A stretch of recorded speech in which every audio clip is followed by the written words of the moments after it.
The message.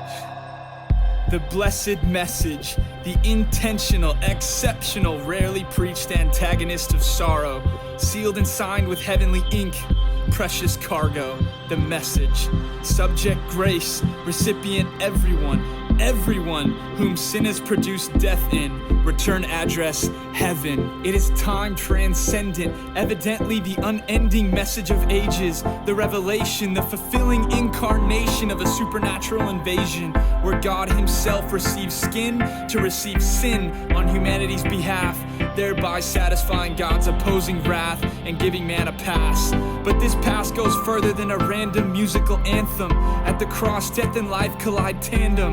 God as a man, Jesus, died in man's place, subtracting the grave and adding to us grace. Holy mathematics. This is a king declining deserved annihilation towards his enemies and instead calling them family. That's logic without ears, unheard of. And this message was wrapped up, packed up, and backed up by angels. It was meant and sent with intent to surpass distant spaces, but the message proves only as precious as the distance it's taken. Its supply endless, demand even higher, but the message is only a success for people if it arrives before their hearts expire. The message, it's beauty to the blind, it's music to the deaf, it's counting the aftermath of more than a man's death. It is urgent in necessity, some hope it's the hopeless remedy, but will the message make it? From the beginning, witnesses were enlisted to pass it, to bring the cure for caskets. They were commanded by the ruler, the measurements were drastic. But throughout history, humanity has found the price of postage problematic.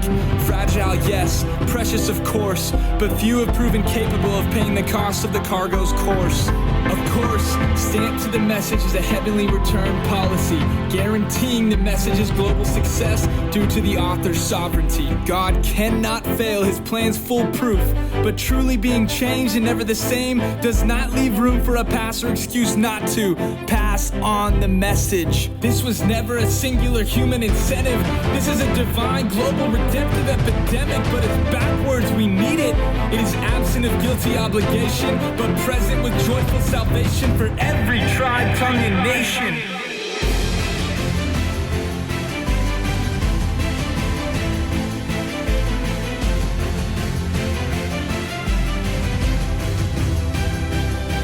The message needs no commentary or dictionary. By itself, it's a reverse obituary. The said dead didn't stay dead, moved the tombstone and he left the message.